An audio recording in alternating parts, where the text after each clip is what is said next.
We're gonna go ahead and get started here tonight.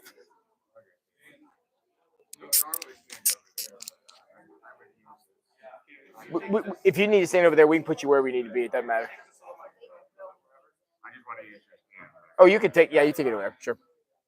All right, guys, we're gonna roll to a start here tonight. Having some technical difficulties, and I'm deaf in one ear now. So, all right, tonight we're gonna be finishing up on Stephen and his series. And have you? I know it's a little different than what Jonah was, but I need to ask you: have you enjoyed learning about a less well known character than what Jonah was? Yeah. I liked it just as well. As well? Yeah. Cool thing about Stephen is he actually initiated a lot of stuff that goes on later in the story, and sounds like mice running across the stage. we're gonna hear Dr. Nutt's heartbeat through the whole thing. No. That's all right. There you go. Cool. All right. So what we're gonna do is tonight, then we're gonna look at kind of the aftermath of what happened. Remember where we ended up last week? Just kind of previously on Stephen. If you remember where it ended, so Stephen, the operator of the food pantry, was stoned to death, and everything was kind of falling apart. Everything was bad. You know, everything was not what we wanted. Very last line, it's kind of a tagline or sort of a post-credit scene for all of you Marvel fans out there. That standing off to the side when Stephen was murdered, holding everybody's coat so they didn't get blood splashed all over him, was this ominous figure named Saul. And then Luke, who's the guy who wrote Acts, just kind of drops it after that. Well, we come back, so that's the end of chapter 7, beginning chapter 8. Chapter 8's a whole thing about Peter for some reason in there. And in chapter 9, we come back to this guy. And so that's what we're gonna be working from tonight is Acts chapter 9, verses 1 to 15.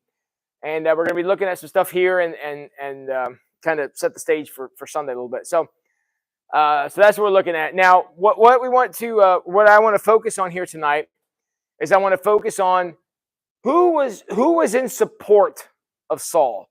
Who was Saul working with? Who was he in conjunction with? Who was supporting him? You know, who thought he was important? All that his support network, because he had actually a very well developed one. He had a lot of people on his side, obviously, and we're going to be talking about who some of those people are. I know it's like the end of October, but it's warm in here. So, I should have tore it off, shouldn't I? Yeah. So, all right. That's a joke that I'm never going to get tired of, just so you know. All right. So anyway, so who's Saul working with, and what's his plan? So Saul goes to the powers that be, and remember, the people who came to fight with Stephen. Do you remember where they were from? Remember what the place is called? Remember? The synagogue of somebody. That's right, the synagogue of freed slaves. Good job. So the synagogue of freed slaves came into town, decided they didn't like what Stephen was doing. They decided to get in this big fight with him, an argument and throw down, and they had this big throw down thing. They couldn't beat Stephen in an argument. They decided we had to stone him to death because, for Stephen's great crime of feeding old ladies out of a food pantry, which is what he was doing, because they wanted to purge that out and get rid of that kind of activity, which we all go, doesn't really seem like the kind of activity you want to get rid of. But for whatever reason, that's what they wanted to do. So they attempted to stamp out the Christian movement by killing a token. Everybody knew, somebody was, important, but not, vital to the movement, to see if they could scare everybody out. And we sit here today as testimony that strategy absolutely failed. And so we're here. So, all right, so let's find out where Saul's support network came from. Verse 1. Meanwhile, Saul was uttering threats with every breath and was eager to kill the Lord's followers. Does this sound like a guy full of the joy of the Lord and happy and go lucky? What do you think? This is not a hard question. No, the answer is no. When you decide that in order for me to do what I want to do, I'm going to have to kill a bunch of people, you might want to step back and think about exactly what it is you're doing. There might be a problem. Of course, Saul doesn't do that. So, with this enthusiasm, we'll call it, he decides I need to go get an endorsement. So he says, next sentence there, he says, so he went to the high priest. He requested letters addressed to the synagogues in Damascus, asking for their cooperation in the arrest of many followers of the way he found there. All right. A huge information dump here. So he goes to the high priest and says, hey, high priest, I'm really excited to go and stamp out this new movement that's happening, this thing that eventually becomes known as Christianity. I'm really excited to get rid of that. I actually would like to go kill all of them, if that's okay. And first of all, I'm going to need your endorsement to do that. And amazingly, the high priest says, sure. She's going to leave that there because that's what happened, okay? So he says yes. And he says, here's what I want you to do. I want you to write a letter to the churches in Damascus and tell them to help me. So this would be the equivalent of, the GMC is not really the same, but it would be like somebody going to our bishop and saying, I want to go to St. Mary's and get rid of all the, I can't really say Christians, get rid of all the who? Get rid of all the what? Get rid of all the Michigan fans. Good example, because we would be like, what's the problem? Yeah. So I want to get rid of all the Michigan fans, and I want you to write a letter to all the churches of St. Mary's to help me do that. Essentially, that's what we're looking at. So they say this. Now, the other thing, I never realized this before. I did some checking on the geography we're talking about here. I always got the impression that Jerusalem and Damascus were relatively close together. Again, understand he was walking. It wasn't like he got in his car and drove there 80 miles an hour. But they're relatively close together. They're not. Jerusalem and Damascus are actually 150 miles apart. So this wasn't like something that Saul was going to run down the road and do this. Okay? He was going to have to travel for like almost a week to get there. So I always got the impression that, Saul's walking along and behind him you can still see Jerusalem and in front of him you see Damascus and this big. Well, that is not how that happened. So somewhere between Damascus and Jerusalem on this 150-mile walk that he's going on, he ran into a detour, we'll say, which we're going to get to in a second. So he tells them that he wants to go stamp out this thing known as the Way. Notice they weren't called Christians yet. All right, the movement didn't take on that name until much later. Actually, it's noted in one of Paul's epistles, and I don't remember which one it was. But there's a notation that says, this was the first place they were called Christians. You can actually look it up in your Bible. There's a notation somewhere in the New Testament that says that's where it happened. You know what Christian means? Close, very close. It means little Christ. Okay? That's literally what it means. Now, it certainly, that's what it comes out to. But what they started calling the people in the Way, or what we know as Christianity today, they found it to be a derogatory statement to say they all want to be like Jesus. We're all like, well, duh. But they saw that as an insult back in the day, and they wanted to use that as a slight. So now with letter in hand, here it is. Apparently, if it's written down, you have to do it. I guess I didn't know that's how it worked, but that's what they had. So we get letter in hand, endorsement from the high priest. Everybody gave Paul an attaboy and go get him. So now he goes on this 150-mile walk to get there. Now, here's the thing I found to be most interesting. The very next sentence.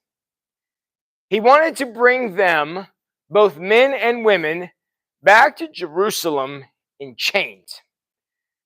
Now, I found that to be a very fascinating statement. Anything there jump out at you? Okay, 150 miles, so they're walking a long way. Yep, bringing it back in chains would have been humiliating. Walking 150 miles with your leg and leg irons would not have been fun. Anything else you notice there interesting? Women. Is that not fascinating?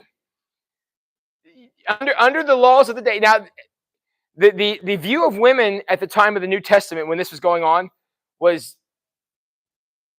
not especially positive. So for women to be seen as somebody that we need to go arrest, that would have been the ultimate slap in the face. Now the fact that he says, and I went back to the original translation, the original Greek, and it says men and women. It says that right in there. That's not modern interpretation. He does say, sometimes when the Bible says brother and they make the language inclusive, that's not the case here. Men and women are both mentioned here. So the fact that they were going to have to go arrest women tells you a couple things. First thing it tells you is Paul, or I'm going to mess up calling Paul. When I say Paul, I mean Saul. It's the same person. Okay? It tells us that Saul was 100% sold out on stamping this movement out. Completely sold out. If they're going to go so far as to arrest women, something that was rarely ever done, that's a pretty big step. But it also tells you something very interesting about the movement itself and the role of women in this new thing called Christianity. If they were doing things that would require arresting, now again, that includes things like, I don't know, operating a food pantry. So it includes jobs like that, but women were doing those jobs, which would have been frowned upon by the big culture at large. So, girl power moment here for the Christians, but that's the way they were looking at it. If there were women who were doing jobs that would have attracted enough attention for Paul to say, I want both, and I want the letter to say both, and I want you to tell me to bring back both, tells me that the women must have been doing a lot of work in the early church. And we know from plenty of other places they were. And to us today, it still seems a little like, wow, that's still kind of backward or whatever. No, this was super progressive at this time. This was way out in front of where women's rights were at the time. But the fact that they were recognized as being a part of this movement is an amazing development. So much so that the outsiders even recognize that. All right, cool. Okay, so verse 3. As they were approaching Damascus, again, does approaching means they were 2 miles away or 125 miles away? I have no idea. But as they were approaching Damascus on this mission, a light from heaven shone down around them. He fell to the ground. I guess we assume that he is Saul. He fell to the ground and heard a voice saying to him, Saul, Saul, why are you persecuting me? Now that's an interesting choice of words as well, is it not? I mean, this is Jesus. I'm sorry, spoiler alert, I should have said. We're going to find out this is Jesus. And he says, you're persecuting me. However, who is he persecuting? The followers, but Jesus refers to them as me. This is where we get language like the body of Christ. The church is the body of Christ. The same concept is here. Jesus says, hey, this is basically, you're messing with my followers, you're messing with me. Okay, because I am my followers. Okay, now I'm not trying to say something metaphysical here. What I'm saying is Jesus identifies with the suffering of his people. So you, Mr. Captain Persecution here, if you're going to go out here and arrest all these men and women, if you're doing that to them, you're doing that to me. We see many times where things like this is referenced. Like when Jesus was telling the parable about the people who went to heaven and they're like, when did we see you hungry and give you something to eat? When did we see you thirsty and give you something to drink? And Jesus says, hey, look, when you did the least of these, you did it to me. It's the exact same concept. So this is Jesus. And again, props to Jesus, right? Standing up for his followers. Good for him. So they come along. He knocks him to the ground. I want you to notice, never actually touches him. Okay, doesn't even take that. This burst of light is so big, Saul falls to the ground. Why are you persecuting me? Paul asks, I think, a pretty legitimate question. I'm sorry. Who are you? All right, who are you? I'm not sure I know you. And the voice replied, I am Jesus, the one you are persecuting. All right, and we all look at that and go, did you even have a guess who it might have been? Answer is no. Keep in mind, he's trying to stamp this movement out, which I think we can safely assume means he don't believe none of it. So since he doesn't believe it, the idea that this light from heaven is Jesus, that never even crosses the guy's mind, because this thing is fake and I'm trying to stamp it out. And now I've got a problem, because now I know the movement ain't fake. They're not actually misleading people. This thing's real. Okay. So Jesus says, now get up and go into the city and you'll be told what you must do. And then Jesus says, peace out, I'll be back. Right? And he leaves. So how fascinating, right? How long do you think this conversation took? 10 seconds, 15 seconds. I don't know. It's not like a diatribe. It's not a super long thing. But in that time, Paul went from, I'm going to destroy this church, to I'm going to build this church bigger than anybody could ever have dreamed in 10 seconds. It's what happens when you step into the presence of Jesus, whether you want to be there or not. These are the kind of things that go on. So, kind of like our big boom with the speaker. Absolutely, yeah. Yeah. Except of being blind, you're deaf, which is what I am now. But yes, yeah. But that's what it was. So Saul's got his attention now. And you'll be told what you must do. Let's read one more. Okay. The men with Saul stood speechless, for they heard the sound of someone's voice, but they didn't see anybody. I don't really have a comment on that. I mean, he's in resurrected form, so he basically does. We have stories of Jesus walking through walls, showing up and disappearing and doing all kinds of things. So this is not out of character for that. Verse 8, Saul picked himself up off the ground, but when he opened his eyes, he was blind. What does that mean? That is the most significant piece of the whole thing, is that after this encounter, when he's knocked to the ground, he's blind. What is significant about that? He does need help, okay? Mr. High and Mighty is going to need help. He needs something else. We're going to talk about help in a second, but something else. Can he go to the temple? No. He's out. Being blind, you're not allowed in. So all these guys, and I'm fascinated to see, we're about to say, because he needs help, they're going to take him by the hand. I'm going to be honest with you, I'm totally shocked they did that, because you're not allowed to touch a sick person like this. Okay? So he is now out.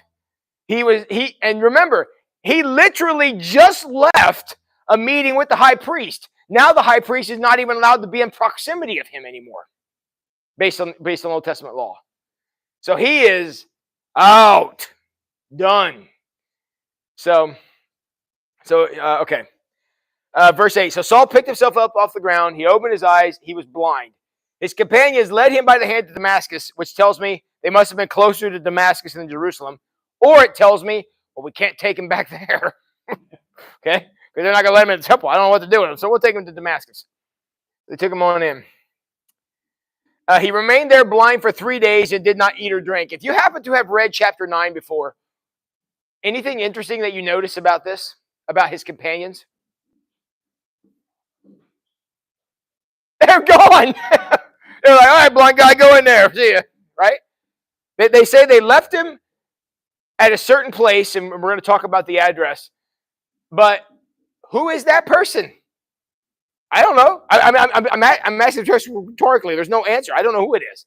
So they're all missing. All right. He remained there blind for 3 days and did not eat or drink.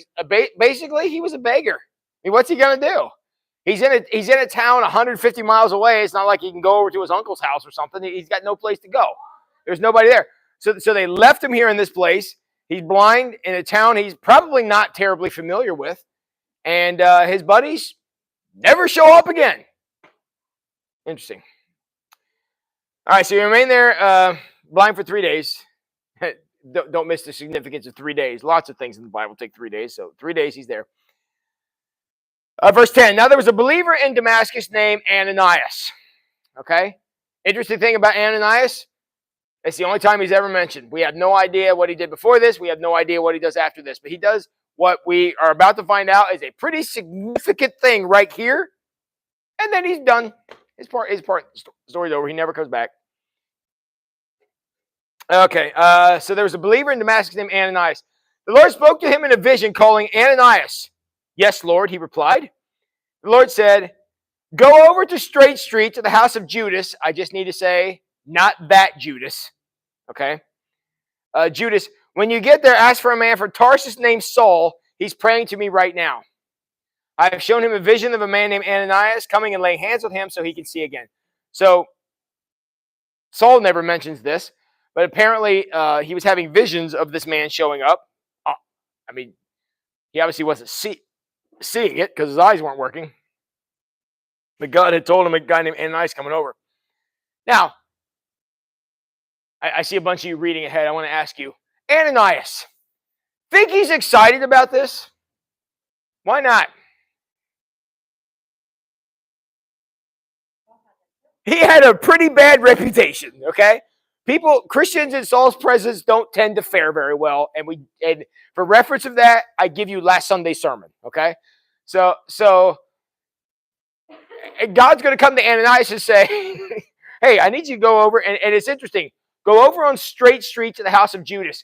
If they'd have had like Google Maps back in the day, you could zoom in and see that exact house, okay? This is a specific place. This is like 130 North Wayne Street here or whatever. So that this is a very specific place. He said, go over there. There's going to be a guy from Tarsus named Saul, and Ananias is like, what'd I do? All right, why am I getting sent over there? I don't want to go deal with this guy.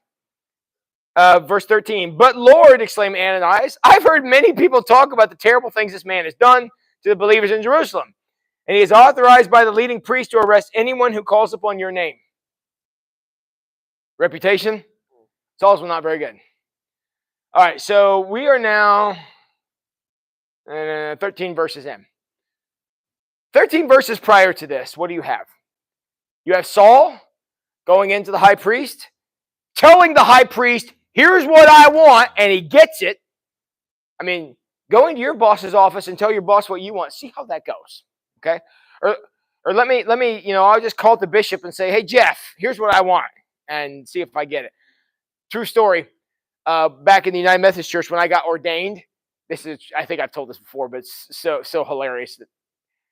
I met the bishop at our commissioning service, and he just happened to be walking down the hallway. So he was walking one way, and I was walking down. He didn't know me from Adam, okay? I'm just another stupid kid getting ordained at this thing. And I walk up and I say, hey, Bishop O, and he goes, hi, because of course he's nice to me. I said, hey. I reached in my pocket. I'm not lying. I pulled out my business card, and I handed it to the bishop, and I said, hey, call me. I got some stuff I'd like to talk to you about. To the bishop. In his defense, he never called me. But that's what I did. But Saul actually does that. When Saul gives out a business card, he says, I want you to call me, he gets a phone call. Because Saul is that guy. So 13 verses ago, he has the ear of the high priest. He tells the high priest what he wants, and he gets it. And what he wants is, I want to go kill a whole bunch of people. And the high priest says, that sounds good to me. Let's do that. 13 verses later, his friends abandon him because he's ceremonially unclean because of whatever's going on with his eyes. And you already know the Christians don't like him. He now has nobody. Both sides don't like him. The Christians don't trust him, and the high priest and that gang can't be around him because of the cleanliness laws. So he went from being, a numero uno guy to being Mr. Out. And now he's stranded 150 miles away from his home with a bunch of people he don't know, abandoned by the people who brought him there. He doesn't even know where he's at because he couldn't see where he was going. And now God comes along to a Christian and says, hey, Ananias. And Ananias is like, oh, let's go best out of three. Nobody wants to be around him. The only person they could even find to take him in was a guy named Judas, of all people. Again, not that Judas, but somebody with another name who probably wasn't real popular at that time either. So the idea is he has lost it all. How are you going to travel 150 miles back home when home don't even want you no more? There's nobody to take you there. You're gonna end up dead. And he knows it. It's not like he can just start walk by faith or whatever and get back to Jerusalem. Guy's on the outs. And only one guy is going to go see him. And he don't want to. He has an argument with God before he goes. Okay? So he's been authorized by the leading priest. He's a very important person. I'm literally scared to death of him. I don't want to go there. But as God typically does, he got his way. Verse 15. But the Lord said, go. For Saul is my chosen instrument to take my message to the Gentiles and to kings and to the people of Israel. 3 people Saul is going to take the gospel to. Gentiles, kings, people of Israel. He's going to take it to the Romans, who are essentially the Gentiles, the non-Jewish folks. Even the important ones, like the kings and the people who were in charge. Remember, the Romans had overthrown everything at this time and kind of controlled all the stuff. So he's going to speak to common people. He's going to speak to upper class people, I guess we'll say, and even the Jews themselves. He's taking my message to all of them. Now, the reading stops here, but if you'll allow me to continue the story on, let me tell you what happens. So I'm not making this up. If you got your Bible open, you can check it. Here's what happens. So Ananias comes in, and the water's there, and Ananias talks to Saul for a second, and he baptizes him. So he's like dear Lord, and all this stuff, and he dunks him under the water. When he comes back up, it says something like fish scales falls out of his eyes. I don't know, but that's what it says. And suddenly Saul could see, and Ananias makes a break for it and runs.